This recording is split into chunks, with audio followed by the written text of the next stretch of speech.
بەپێی راپۆرتی ساڵانەی وەزارەتی دەرەوەی ئەمریکا کە لێکۆڵینەوە بۆ چۆنیەتی مامەڵەکردنی حکوومەتەکان لەگەڵ خەڵکی خۆیان دەکا، لە ساڵی 2020 ژمارێکی زۆر لە خەڵک لە ژێربارێکی خراپی مافەکانی مرۆڤ ژیانیان تێدەپەڕێنن.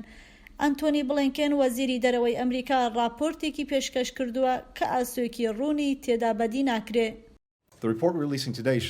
ئەو راپۆرتێک کە ئەمڕۆ بڵاوکراوەتەوە دەری دەخات کە ڕەوتی مافەکانی مرۆڤ بە ئاراستەیەکی هەڵەدا دەڕوات. ئێمە هەندێک بەڵگەمان لە بەردەستدایە کە پێشانی دەدات لە هەموو ناوچەیەکی جیهاندا ئەمە ڕوودەدات.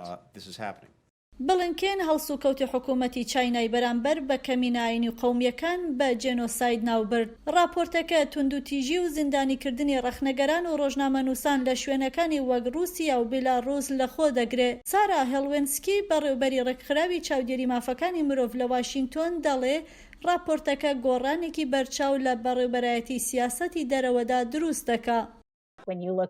کاتێک بە شێوەیەک لە شێوەکان بەدوای پێناسە پێشێلکاریەکانی مافی مرۆڤدا دەگەڕیت، ئێران بە دروستی لەو شوێنەدایە.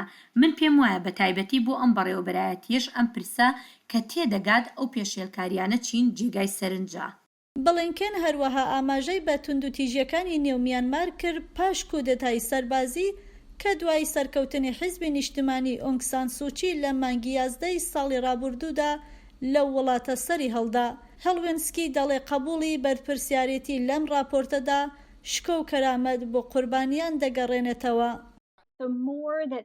هەرچەندە زۆرتر دەوڵەتان ئەم جۆرە راپۆرتانی مافی مرۆڤ بەکاربێنن بۆ ئەوەی سیاسەتەکانیان لەو چوارچێوەیەدا دیاری بکەین، ئەوە بۆ مانایە کە پرسی مافی مرۆڤ پرسێکی گرنگە.